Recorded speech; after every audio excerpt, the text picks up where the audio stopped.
So when did you know your content was working? How did you ultimately break free of the corporate cycle? Let's just say it's not all glitz and glam in the content creation game. The worst piece of content I've ever made, ooh. And here's why I think everyone should be making some form of content at some point in their career.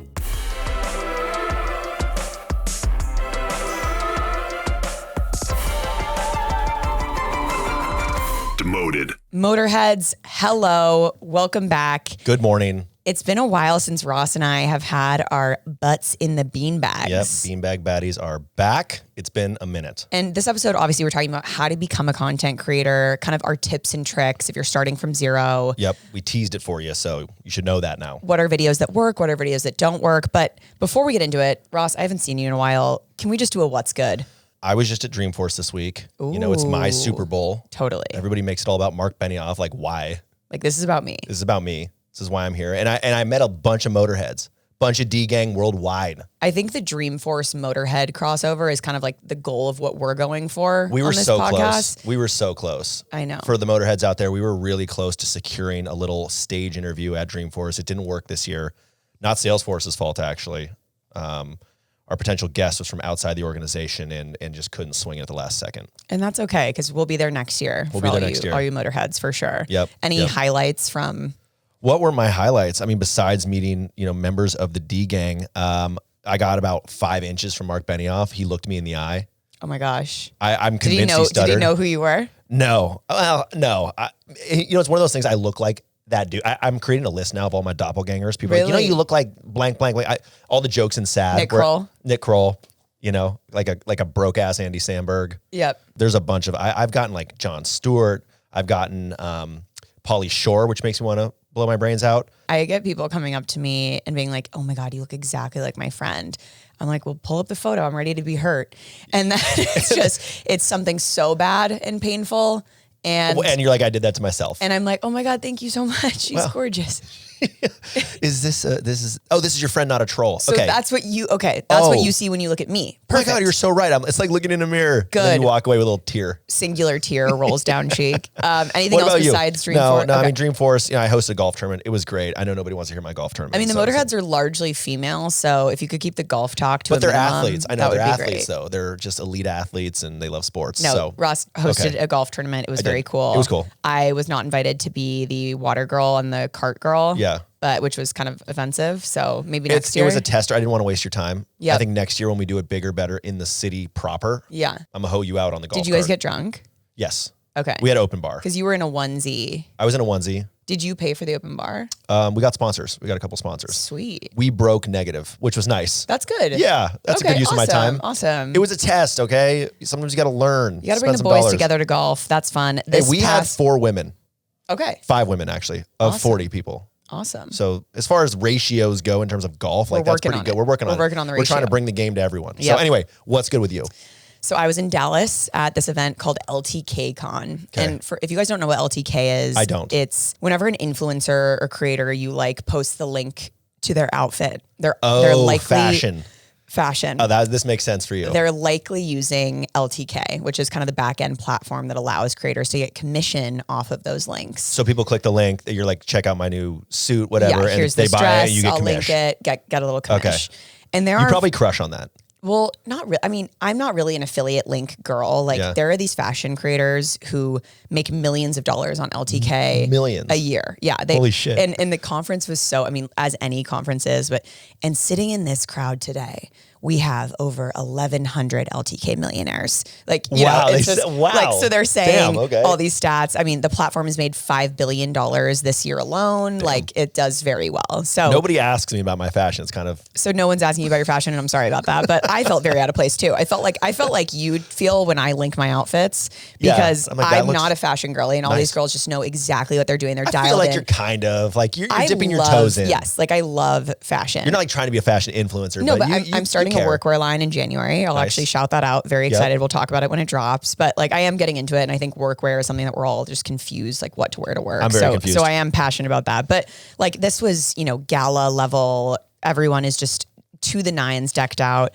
And it was a lovely event. One story I would like to tell is we were at an intimate dinner. The dinner was hosted by Aritzia, one of my favorite brands. Oh yeah, they hook it up. And that's one of the brands I do know. Yes. Yep. great. And you're married, so you know like some fashion. Well, you know my like guilty pleasure is finding stupid shit being online. A stylist for Becca and just buying Becca dresses that she returns 90% of. Yeah, it's great. Well, it's a cute little thing you guys do. I'm sitting at this dinner, dimly lit. The woman next to me is 49 years old. I'm not going to say her name. She's a creator, and as they start bringing out the appetizers, she brings out a full ring light. And the light is so bright. We're in a really dark room. It's one of those like square LED like. And this is like a private dinner, right? Like only certain people got invited, right? Like this is one of those things. Private dinner. The Aritzia team is like sitting across from us, like very, in my eyes, professional. Of course. She pulls that ring light out and then she FaceTimes her friend on one phone because she has two phones, and on the other phone goes live on Instagram. Oh shit. Okay. I'm not kidding you. And I'm sitting next to her and I'm looking across the table like, wait, there's no way this is happening. Hey guys, I'm eating the asparagus. They just came out of dinner with Aritzia. I just wanted to check in with you guys. Cause like, you follow me along every journey and every step of my life and blah, blah, blah. I'm sitting there like, oh my God, I can't, this woman is on a different planet. Like time and place. I could not believe it was happening, but I think it's timely because we're talking about being a creator today. Yeah. And it was... There's a lot of cringe in content creation. Let's just throw it out there. A lot of cringe. There is. Let's talk about kind of our audience and our journeys. I think when we've talked about this before, are sort of memes, right? Like, and being at this conference was very eye-opening to me of, I'm not a lifestyle creator. I'm not a come with me to every aspect of my life. I don't feel this need to update my followers on everything I'm doing constantly. And I think that's stressful. Like while I'm making fun of this person, if you're listening, sorry, like I would tell this to your face. Yeah, sorry. I told you to shut off the light a couple times. Like I was starting to go blind. But like those lights are hot too. Those lights they're warm, they're bright. It's too much. My dilated eyes, like I couldn't handle it. But I think I really love that you and I can step away from the content and step away even from the podcast and like that we have that sacred time that is our own. And I think some creators don't have that. And so she was hustling, she was working, she was updating them. I get that. But yeah, that's too much. Yeah. I agree. I love that we can turn off, that we don't have to show everything, that there is a space. Like it is our job. We love it. We choose it. It's great. And a lot of it is our lives. But I do love the delineation of like, I'm off right now. I'm offline. They don't need to see this right now. Off the They grid. don't need to see my asparagus. No. You know? And what's crazy to me is like, did they ask for the asparagus?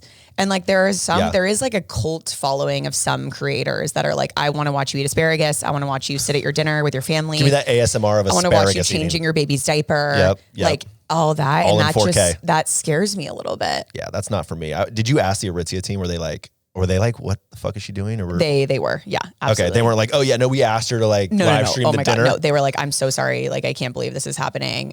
We're not even going to say anything. Let's set the stage for like who wants to be a creator. Why do we think this was timely? Yeah, 57% of Gen Zers say they want to be an influencer. Yeah, and that's a crazy amount. 57% of people want to do this specific job. And I don't have the stats, shockingly, for Gen Alpha, but I got to bet it's more than that. You know, like growing up, people are like, I want to be an astronaut. I want to be a fireman. Yeah. You know, I want to be president. Now they want to be YouTuber. Now they want to be YouTubers. I used to say president. That's so sad. So it's not anymore. Yeah. Well, at least the bar's low. But there are 4.2 billion social media users, obviously. I'm constantly scrolling. We talk about it all the time. 200 million creators.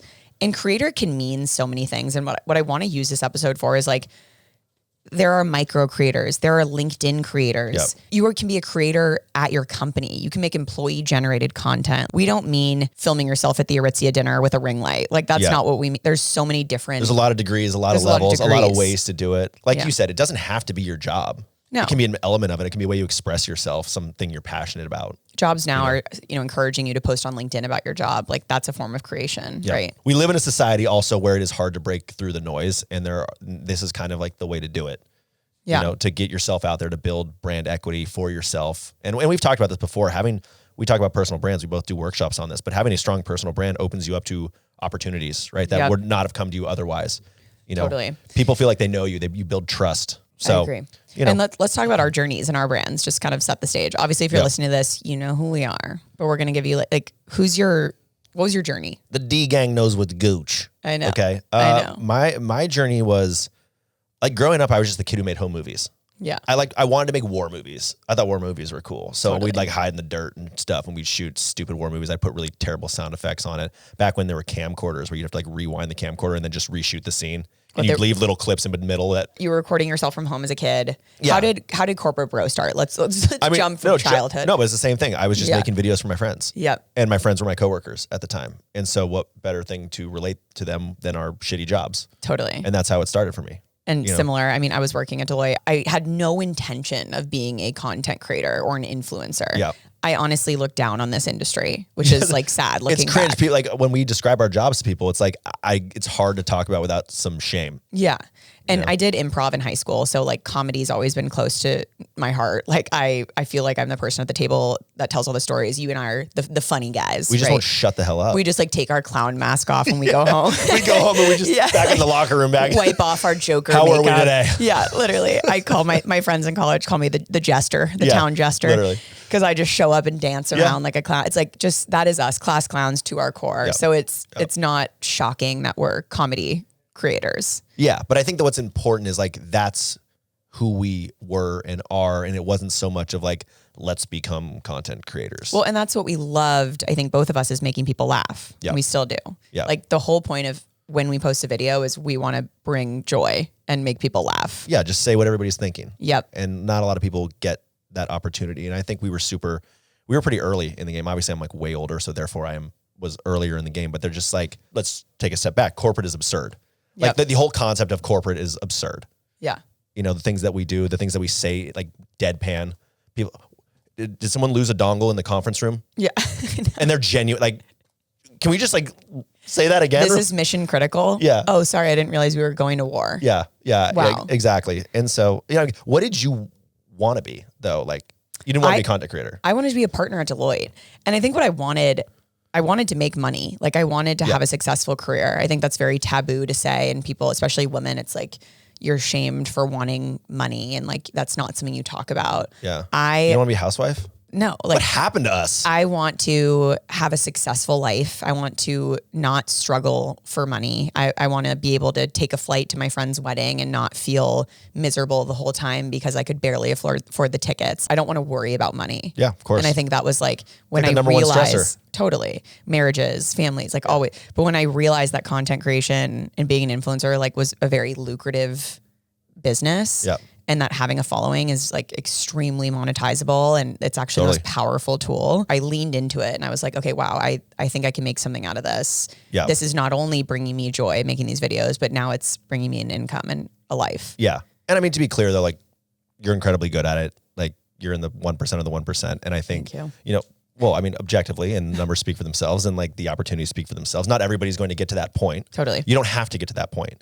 Like it can augment a lot of things that you're already doing. Yep. Too, if you're building another type of business, you can use content to boost that. And we're like we are macro influencers. Yep. We have like over 500,000 followers each across platform, whatever. But there are so many micro creators, even in San Francisco, in every city you're in, that do really well. Yep. And you can get so many perks from like being a part of a smaller community and creating content around that. So like while our stories are on quite a macro scale, you can relate it to anything you're trying to do. Well, also like people get so caught up in the followings, like we are macro, but you're seeing all these companies hire the micro influencers who are in their niche, right? Which is more powerful than what we can do. Way more powerful. Yeah. Like we try to get, this is funny, but we'll try to get like a free dinner in SF. Like, like I want to go to Lazy Bear so bad.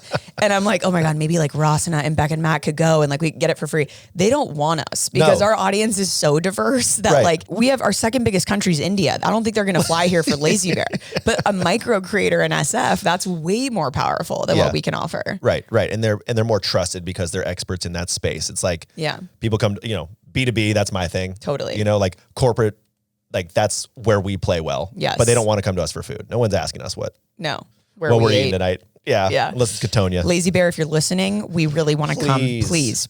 I actually just bought a ticket. You have to buy a ticket. Yeah. Have you been? I haven't been. Of course not. Of course I haven't been. Okay, let's talk about our audience because I think people see Corporate Bro, Corporate Natalie. You guys must talk to the exact same people, do the exact same thing. And I think what we do is actually very different. We have kind of different audiences. So what is your gender breakdown? Mine is 60-40 male dominance. Okay. And I think bro lends itself towards more men. It's actually skewed a little bit. It's come back around a little bit more. It used to be like 70-30.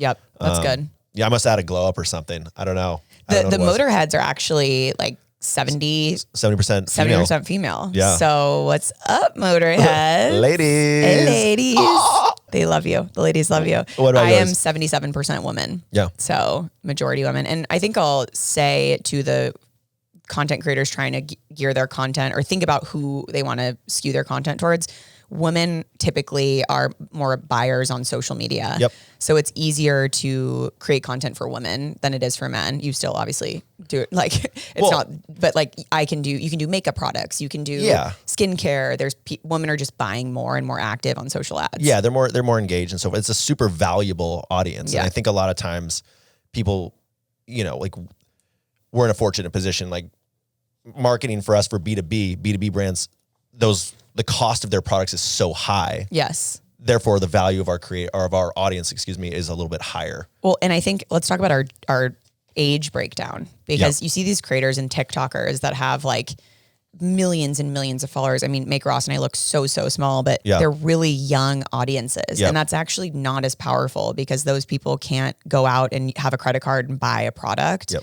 Whereas the, 35 to 44 age range. Yep. That's your bread and butter. Yeah. Is more of those decision 25 makers. to 44 for me is 85%. Yeah, you're actually in the sweet spot. Mine is 25 to 34 is both of our highest. Yeah. And then my second highest is 18 to 24. Well, they're also like, up and coming in the workspace, like in the workplace too. And if they're not buyers now, they are in 2 years, 3 years. And I think the other piece, like, again, we didn't plan this. No. I wish we could be like, we decided to target corporate audiences. We knew we could monetize and get bigger contracts. We wanted mostly like 35 to 44-year-olds. Buyers, decision makers. It's like we don't give a shit about like the bottom tier people. Totally. And we don't control that at all. No, we don't. We don't. And shockingly, I'm 58% US.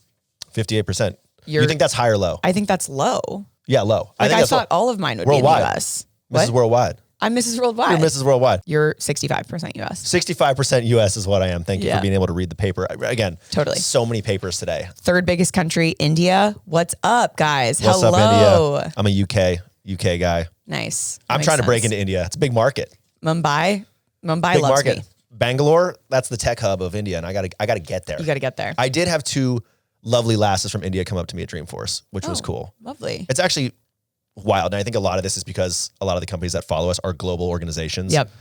So like I met a guy from Uruguay, Norway, UK, New Zealand, Australia, a few other South American countries. I was like, holy shit, this is fucking cool. It was really actually humbling. And I find it crazy when they write in, they're like, what's up? I'm a Motorhead from Norway. I'm like, did not know. Oh. You were listening out there. Shout out to the nipple piercing. Yeah, that was the I believe that's what it was. So those are our audiences. Those are kind of who we target content towards. Well, that's how we think about it. Like that's how we think about marketing ourselves when we're pitching or brands are pitching us. And we can do a whole episode on, I think we're focusing this on starting out in content. Yeah, let's get to this for the people. Because once you start, we'll do a whole workshop with you about how to target to your audience, how to build a media kit, a rate card. These are kind of another thing about our journeys. But when you're starting out, let's say you're starting from 0 followers, what should you do? Yeah, I think like even starting at 0, and the fallacy in my mind of so many of the kids who want to be YouTubers is they want to be famous. It's like what they're saying. It's like, I want to be rich and famous. That sounds cool. Of course, don't we all want to be at least rich? You need to be passionate about something or really good at something. Yep. Because the content has to be about something. You can't just say, the world is your oyster. It's almost like harder to come up with ideas when you can do anything. Yep. So what are you good at? Like, what do you have an opinion on? Right? What can you talk about for forever? Yes, exactly. Right? Like we wake up every day, every content creator does, with the dark cloud of like, what should I create? Right. What do I make? And I do feel confident that we will always have something funny to say, something relatable to say. And the day it stops is the day we retire. Yep. But like, if you're going to go into a specific niche, you want to talk about, you want to make educational content on being a Scrum Master, like whatever it is. There's a market for it. Awesome. And make sure you can talk about it for hours and hours and hours and hours and make videos and video, you know what I'm saying? But that's important. If you want to add some rigor, if you will, to it, you can say, what's my overarching, and I don't know terms of Scrum Master, but let's just pretend it's like, Scrum Master. Tech generally. It's like tech. Okay, I can talk about recruiting. Within recruiting, I can talk about job interviews. I can talk about hiring the right candidate. More importantly, I can get even more granular. Within interviews, I can talk about how to answer certain questions, how to respond to certain, like what answers elicit the best responses from recruiters versus hiring managers and so on and so forth. You get super, super granular. Videos don't have to be 10 minutes. No. They don't have to be super in depth. We started doing video. We've now gotten into a space of content with just how short people's attention spans are. It's crazy. That's a 5-second blink trend on Instagram. That was a gets low for me. Millions. That was a low for me. Millions of views. And that's okay because like you've written enough skits in your life to do a blink trend and go viral. You deserve that. You really do. But I agree with what you're saying. I think the one thing I always say is be a creator first before you're an influencer. Totally. So like you shouldn't go into it being like, and you can review products. That can be your niche. Great. But not like, hey guys, I want to talk about, everyone's been asking me about my skincare routine. Don't lie. Just be like, we're self-deprecating. We'll say to the 10 Moterheads. Obviously that's a joke. Like we have thousands of thousands of you. Yeah, there's tons of thousands of you and we love you. But like be self-deprecating. Don't pretend that you're an influencer and you're getting all these it's like the cringe comes out when you do you're that. You're unrelatable too. Yeah. Like I think it's so unrelatable when you see people getting gifted these insane things and like that's not cool to see as a consumer. Like, wow, cool. I had to buy that jacket from Aritzia. That actually makes me feel worse about myself, So make people feel good with your content. Yeah. I mean, like you mentioned it, there's the passion piece of it is like it's a long road and it doesn't happen overnight. And the advantage of being at 0 followers is you can make whatever you want. And most likely no one's going to give a shit. And then one day you're going to hit on something. If you keep up the momentum and you keep making and you're consistent about it, something will hit, something will pop off. And you're going to say, oh, okay, great. Like now how do I double down on that and just repeat that? There's so many formulas now in social media, which is annoying, but good. It's really democratized. And like, can you talk about just trends, like using trends and finding ways, because we use these sometimes. We find other sounds and we're like, let's just apply the corporate version of that. Totally. So I say to any creator who I consult with, if you want to grow your account, you want to grow followers, you want to grow engagement, the only way to do that is to get on the For You page or the Reels equivalent, whatever it is. When you're scrolling, you want to get up in the algorithm. You want to get up in the algorithm. The only way to break through is using trending sounds, trending audios. These audios go viral because thousands and thousands of people will use it. And as you're seeing more, then all of a sudden your page is all Sabrina Carpenter espresso. Why am I, and it's different trends, different overlays. And I think that's one thing that people are afraid of is like, you think you're copying. And I felt this when I was first starting out. Yeah. And I was like, I do not want to copy anyone, but you're not copying. It's a trend for a reason. Right. It's a meme. You're applying your own some people do directly copy the sound and then the text on there. Like we try to avoid that. I could talk about copiers. I could talk about, yeah.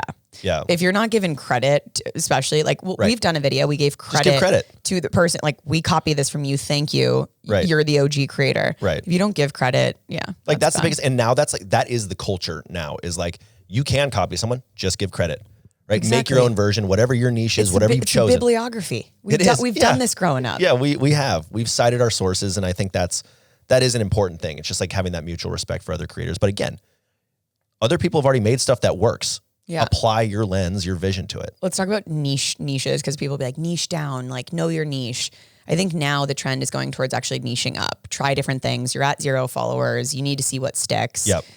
Even if something works, like keep testing other things. We're constantly testing. I test Get Ready With Me's. I just made a video, a try-on haul with different outfits. Like I'm trying to make fashion more accessible as someone who doesn't know fashion at all. Like try this on, and honestly, some of it's going to look horrible. Sorry about that. Like so I'm trying to get into different avenues there. I did see that video. Yeah. I watched way too much of it. You did. I'm honored. Wow. Yeah. That was the 0.001% male that watched that video. Was me. That was me watching that, watching all the outfits. I was like, what's she going to wear to LTK? Yeah. What is she going to friggin' wear? Is she going to update us? And not once did I see your scientist costume. No, I'm so sorry. I know it's your Where's favorite. the lab coat when I need it? I need it. I know. But I agree with you on the niches. So like another way to think about it is pillars of your content. So I started in sales humor. It was like exclusively tech sales humor. Yep. And then I grew to just like niche. sales. Very niche. Very, very niche. I was very niche, but that was just my life. Well, first it was Oracle humor. Like, it was like Oracle It started humor. there. Yeah. Yeah. It was like Oracle humor. Then it was tech sales. And then it became tech generally. And now it's becoming more like just corporate, but you have pillars, right? So similar to you've got like fashion is one. You've got like your coworker you've got your Gen Z feedback. Like Get Ready With Me. you start to build that brand and the algorithm starts to say, oh, that's what she makes. Like this is on brand for her. The first time you make something completely random, it's usually going to tank. Yeah. Because the algorithm's like, why would you do this? I just posted a photo in feed, which I'd never post. We only post video photos content. Ruin. I do not do well for me. I posted a photo and I got like 7,000 likes, which I know sounds like by the metrics, that's a poor post. That's a horrible post. And I was like, I don't think my followers want to see a photo of me. They just want to see me talking. And like, that's okay. That was a good learning. And I did that at the stage that I'm at because I'm still testing. Right. But I was going to say, like, if you came back and did that again, if you started doing that once a month, you start to condition people and they're like, oh, sick. Like, I'm going to get a she photo looks good once here. a month. She's doing this thing, right? Like, you can start to do that and build a consistency and then folks buy in because people hate change. Go back to the videos, dance, clown. Like, totally. Yeah. But I like to make other stuff too sometimes. And I think that's another piece is so, especially early, experiment, try different pillars, try different styles, try different sounds. There's a lot of ways to do it. I think the biggest thing is just doing it. Do it. Do it. It's so hard to get started. You might say, oh, I don't care if it doesn't do well. I don't care.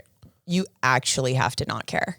You actually have to not care. You have to put your pride aside. And Ross still, I do too. I mean, you have to be so comfortable and confident in yourself that like if something fails, you're okay and you will live. It's vulnerable.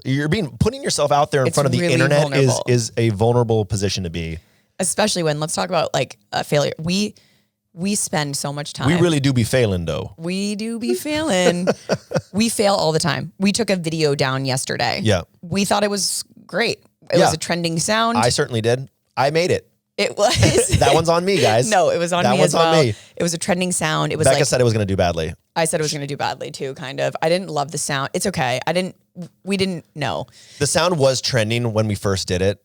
And then I went back and I couldn't find it anymore. Yeah, a couple weeks ago. There is an element of recency that you got to be pretty recent. Anyway, things fail all the time. We took it down. Like, that's okay. The message wasn't clear. Like, people interpreted it. Like, we were just like, yeah, well. And that was as much of a learning to us, like, as a video that goes viral is. We're like, okay, sound wasn't great. Sound quality was low. Message wasn't clear. Right. Caption wasn't great. Wasn't like funny in our typical way. It wasn't over the top. Wasn't us. Like, whatever. And I think that was a good finding. So we fail. Know that. You will fail too. And the other piece is people move on. Like, just like in your corporate job, just like in life, like you take these little risks here and there. And obviously they're somewhat calculated. You do the best you can and everybody moves on. Yep. Like, regardless of the content or like the workplace, people move on. You posting on LinkedIn something, no one's going to care. Like, no one's going to care. And that's going to be the easiest platform for you to post on because you do your job every day. I'm so bullish on LinkedIn, and I know that makes me cringe, but I'm so bullish on LinkedIn. I'm so bullish on LinkedIn. The estimated worth, I'm just going to give a couple stats and get you out of here on the creator thing. Estimated worth of the creator economy, $104.2 billion. And it's growing every year. Every year it's growing. And all you need is a phone, people. All you need is a phone. All you need is a phone and maybe a little tripod. No one cares about quality. No one cares about sound. I really don't think like these high quality. You've moved from you would only shoot on your camera to now you shoot on your phone. I almost shoot exclusively on my phone. Yeah. And I have this $5,000 camera that I never use. Collects dust. I got one because you had one and I was like, ooh, Ross has one. I should probably get one. It does look nice, but like half the time we're shooting things, it happens out in the wild. It's like, I didn't bring my camera with me. Yep. Let's get clips here. Yep. So let's just recap it real quick. Being a content creator, you said it, be a content creator first. Like, you're not going to have influence on day one. Just get started, find what you're passionate about, start making things about that. You can write things out and plan things however much you want. I would just tell you, when you're that early, take risks, just make shit. I think as two corporate creators, we'll say, make content about your job. It's so easy. Your life. Do you have kids? Your work family? bestie. Like, if you're in the office, can you film? Companies love this. Company pages are going viral with these little trending sounds that either their social team will make or just their employees will make. The company ClickUp. Have you seen the ClickUp, the two HR guys who like dance all the time? Yes. I just met them. They're two actors. They're actors. They don't work. They work at ClickUp now. ClickUp hired them as actors. Wow. They get together because they're super social first. And they're like, let's just make these two HR characters and make like dancing videos and kind of like cringe. They're like middle-aged white dudes. Yeah. Super nice guys. But like watching them twerk, kind of outrageous. Super outrageous. But it's blowing. They're getting hundreds of millions of impressions for their business because they were outside of Dreamforce. They weren't inside Dreamforce. That is so fun. Just getting like random clips, and it's huge for them. Yeah. Wow. So we said niche down. We also said niche up. But what we mean when you start is pick your niche, however specific you want to be, and then you start to build that up and you start to expand. So build your first pillar. Yep. And then you niche up and niche out. What's your favorite piece of content that I've made? The massage video. Yes! It's the massage video. That's me, though, because I'm an unhinged freak. Wait, I said that on stage at a corporate conference, and they were like, what? Why are you talking about massage? It was so embarrassing. Because it was so, again, this was like so not part of your pillar. This was just like general funny shit. This was the funniest had nothing to do with corporate. Thing I've ever Nothing to do with corporate at all. It was like POV, you and your friends got out of massages. And I'm like, did you have the little man in the corner juggling and the woman in the witch hat? The chanting? They didn't chant in your... You didn't do the aerial? They spun you upside down? It was like I had this like BDSM scary experience. Anyway, that was... My favorite video of yours most recently is the startup founders trying to make them seem different. Oh, yeah. So that funny. Office, I posted it on my story. It was so good. Legend. Yeah, it was great. Because we're creators, we created a little fiery piece of content for you. Yeah. This is corporate jargon that doesn't exist, but should. Robocopped, which just means being replaced by AI. Brian was robocopped. Where's Brian? Robocopped. Bless him. Pump cheddar, which means throw money at the problem. Pumping ched, dude. We're just gonna have to pump cheddar on this one. We gotta just, we don't have the reason. I mean, it's barely staying afloat. If this is gonna work, we're gonna have to pump cheddar. Pump cheddar on this. We're gonna pump cheddar. That's also a term for throwing a baseball very fast. This guy's throwing ched right now. No, really? Yeah, throwing cheese. I didn't know the baseball reference. Pumping cheddar. Okay, we're all just gonna have to slurp the noodle, which obviously means it's not gonna look pretty, but we're gonna do it anyway. I'm just gonna take a quick whiff of this, which is a quick whiff is kind of a status check-in on the project. Right. Let me just get a quick whiff on that. I'll get out of here. Quick whiff, get out of your hair. I don't need all the details, just a quick whiff. I'm in and out. Yep. Limping donkey, which is just a reference to a company that thinks it's a unicorn, but it's kind of a fraud. Totally. Not a legit company. It's a limping donkey. You don't want to work there. Limping donkey. I thought they were a unicorn. Did you see their valuation? Nah, dude. Limping donkey. Trust me, I know people who work there. Total limping donkey. Yeah. Twist the nip. Apply pressure to meet a deadline. Yeah. Right. As one does. Somebody just twist the nip. Guys, twist the nip on this. We got to hurry. Yeah. Okay. Client meetings in an hour. Yeah. Twist apply the nip. pressure. Get a little uncomfortable. Make it happen. Make it happen. Yep. You're just going to have to touch toes. Right. So touching toes, which means doing something uncomfortable that kind of hurts a little, but it gets the job done. Gets the job done. Sometimes you got to flex out of your comfort zone. Yep. So touching toes, getting out of your comfort zone. What about interlocking toes? That's when it gets really, you're staying overnight at the office. Yeah, when you interlock toes, like that's a team effort. We're gonna have to interlock toes. That's more than two people. That's right. You're in a star position. Touching toes is solo, so it's like stretching, trying to get there to make it happen, getting uncomfortable. I thought it was two people like this. No, yeah. Then when you interlock toes, that's because you can't really interlock your own toes unless you're me, super flexible. But team's got to interlock toes. You just sit in bed in a happy baby position and hug your toes at night. I do sometimes. Yeah, it's a nice stretch. Can we just tighten the dress on this slide? Make it sexier. Add some pictures. Right. Just tighten it up. Before the presentation with the clients, we're just going to tighten the dress a little. Tighten the dress. Last one, lick the spoon, which means we're going to have to do it all. We're going to have to finish it all. Like we can't just clean spoon. Okay. We can't just present without all the details. We're going to have to implement. We can't just do the strategy. We have to implement. We're going to have to lick the spoon on this one. Unfortunately. Sorry. No bare minimum here. Love these. I'm going to go pump cheddar, get you out of here. Yep. I'm going to go interlock toes with the team. Get some shit done. Just start grinding. Should we get into promoted or demoted? Let's get into promo demo. Promoted, demoted. Patient 0. Sorry, last episode I was a little sick. She was so ill.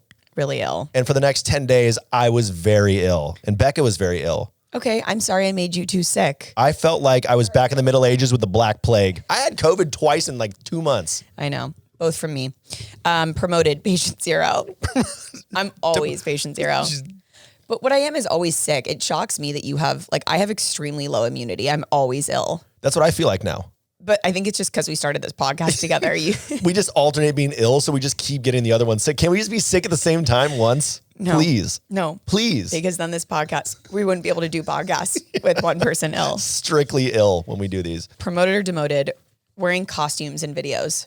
You know I love it. I've got a whole prop closet. We have nights coming out. We got nights at the conference table coming soon. And this is Ross's love child. It's my love child. I may just quit Corporate Bro and just make nights at the conference table from now on. He bought full medieval night gear. I may or may not have a small medieval armory in my office right now. I'm picturing you have mannequins wearing the helmets. They're laid out on the floor on towels, and I had to WD-40 them because they're actually real metal, so they're rusting. Yeah, which is nice. Perfect. So don't get cut tomorrow when we film. And he puts the chain metal on my head. Put the chain metal on.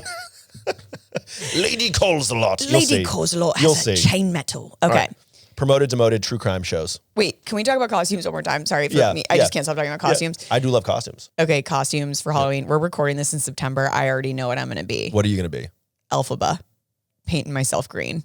Are you actually going to do that? I have 10 cans of paint, lead-based. Wicked drops this year. You think I'm not defying gravity on Halloween? You think I'm not going to look like a witch's cackling brew? You're going to look like a female Gumby. 100%. That's what you're going to look like. I got all these body paint sticks. I got a hat. I'm so excited. I have a broom. I bought a $35 witch's broom on Amazon. You are over the bell curve of like Halloween sexy. Now you're just like, how outrageous can I be? Oh, I'm Heidi Klum in it. Have you seen Heidi Klum when she just dresses up as a lizard? I didn't see the outfit, but I saw like a headline about it. Heidi I was like, Klum what are we doing? Loves Halloween. She's like, for this year, I'm going to be the Dune worm. Like she is, and she's so hot. Like that's my goal. Okay. So we love costumes. Ross hates costumes because he's self-conscious and doesn't like being silly. I love costumes. I live for Mr. costumes. Pirate. I'm the one who walks by Becca every day and says, hello, my lady. And she just ignores me. Voices and costumes are different. Having the confidence to wear a costume out in public is a different beast. I don't know. I wear pink jackets and baby blue shit. I wear shit. That is not a costume. That's your uniform. I went Wolverine for like 10 years. That's why you get a tax write-off for it, because it's a uniform, okay? True. No. I wore a sick pirate costume to your birthday. I was Guy Fieri. I was pregnant Kylie Jenner. It was Halloween. I wore a sick pirate costume to Halloween. I was a swashbuckler. It was an okay pirate costume. Okay. Okay. Promoted, demoted, true crime shows. Obsessed. You're a true crime girly. Oh my God, yes. I just haven't bought in. Dahmer, Ted Bundy. Like Netflix is just feeding you, just spoon feeding you. You were licking the whole spoon. Anything with a twisted murder. Yeah. Where the girl's like tied up in some weird way with like antlers coming out. Yeah. The Sinner. Great. I'm like, oh my God. I saw like a TikTok where it was like me overhearing when my wife's like headphones switched to my speak or whatever. Like, yes. And it's like, she was dismembered, laying there strewn out on the ground. And I'm like, gee. Limb from limb. It's so true. And we're just like on a hot girl walk. Just listening to the most horrifying shit. Okay, one more. Yep. Promoted or demoted, casting family and friends for your content. Hard promote. That's all I've ever done. Ross likes to hit the well of the family. And all my friends and family are moving away. So you have even no cast. You now. You have no cast. I have no cast. Milo, LA. My brother's moving to Amsterdam. Matt moved to Sacramento. Ben moved to Boston. I am moving maybe to the suburbs for a bit, taking a little break from the city life. That's fine. Fine. Sorry. Well, I won't be driving you home anymore. Well, yeah. Think about that because I'll be driving my Chevy Spark all the way up here. The thing flies off the highway. Quick, Dear Demoted, because I know you guys wanted to stay for an hour and a half for this. Yep. Dear Demoted, my husband had a job interview a few years back, and the interviewer shared his screen to go through a slide deck. Once he'd finished presenting, he forgot to turn off screen share and proceeded to bring up his candidate notes detailing his thoughts on my husband's performance in the interview. He eventually realized and stopped sharing. But what would you do in this situation? Tell them or use it to your advantage? Thanks for a great pod. Advantage. Obviously advantage. I'd be silent. I'd be reading. I'd be transcribing. Yep. I have my phone up like this, just below the Zoom camera, taking photos. Yeah. I would use that so hard to my advantage. There's no need to tell. And I think if you tell, they get insecure. They don't give you the job. Right. Then they feel awkward about it. And they feel bad about you. Yeah. Whole thing's thrown. Yeah. Agree. Use it to your advantage. Don't bring it up. Let it ride because you don't want to leave that person with like feeling awkward taste in their mouth. So heading into your next interview, pray they share screen. Pray they let you know. And share their thoughts on you. All right, great. Now, we want to transition to something new we're doing, okay? We want to give shout outs to the Moterheads because there are so many of you out there and you're all great people. You're gorgeous people. You're thoughtful people. Gorgeous. And some of you are like, hey, I have homies in my life that need a shout out. So that's what we're going to do. Okay, we have 3 shout outs. I wanted to shout out Michelle Lewis for being a cold calling boss and getting our team up to speed on how to cold call well. Yes, Michelle. Michelle. Sales Savage, keep doing your thing, ring, queen. Ring, who's that? The cold call boss. Yep, Michelle. Motherfucking Michelle. All right, this one is from Miles, Regional Sadness Manager, wink face emoji. Sadness stands for sales are dope, never ever stop selling. All right, shout out the best AVP of marketing in the game, Lauren Miller at DBE Inc. She hates attention, so of course, we're going to shout her out. Lauren Miller. We love you. Low.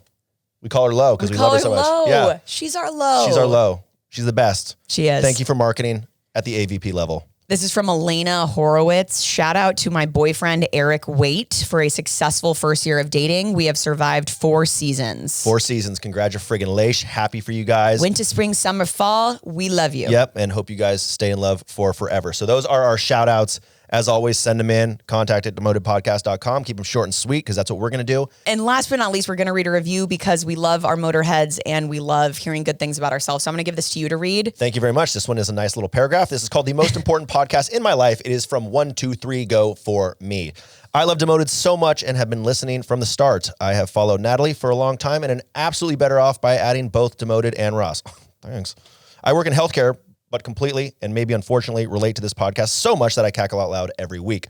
I learn so much about the corporate world, tips for my job, etc. But mainly, live for your banter. See, I told you, banter's good. Stay for the banter. Both of you are a perfect balance of hilarious and intelligent, even when Ross talks about poo-poo pee-pee more than any other adult literally ever, and I'm not, and I don't apologize for that. Also, you guys have the most tasteful podcast ads that I've ever seen, heard. They actually work. Whoa. Yeah. We didn't pay 123 Go for me. Last sentence. Would die to have a friend like either of you, as the world needs more Natalies and maybe one more Ross. LOL. Okay. Wow. I didn't know that was coming. Love you guys. Thanks for the weekly entertainment. You got that last sentence in. Okay. Wow. There can only be one. I feel really good about that. That's what we love to see, especially with our largely female audience. My goal is for you guys to love Ross as much as I do. We're fighting. It's an uphill battle. We're fighting. Pushing the snowball up the hill. Okay. Exactly. So I think that's it. If you want to smash that subscribe button, pump cheddar at it. Really quick, we have 2 ideas for upcoming episodes. We need your opinions on them. So please, we're thinking about doing a career pivot episode. So any thoughts, ideas around that? Questions. Yeah. And then also sales savages out there. We'd love to do an episode on crazy deal stories, closing, dealing with the customer when you finally close it or didn't. Either way, tell us how much the deal was. Tell us how much the deal was. And how much you got. Yeah. And what you did with that commission money. So we will see you next time on Demoted.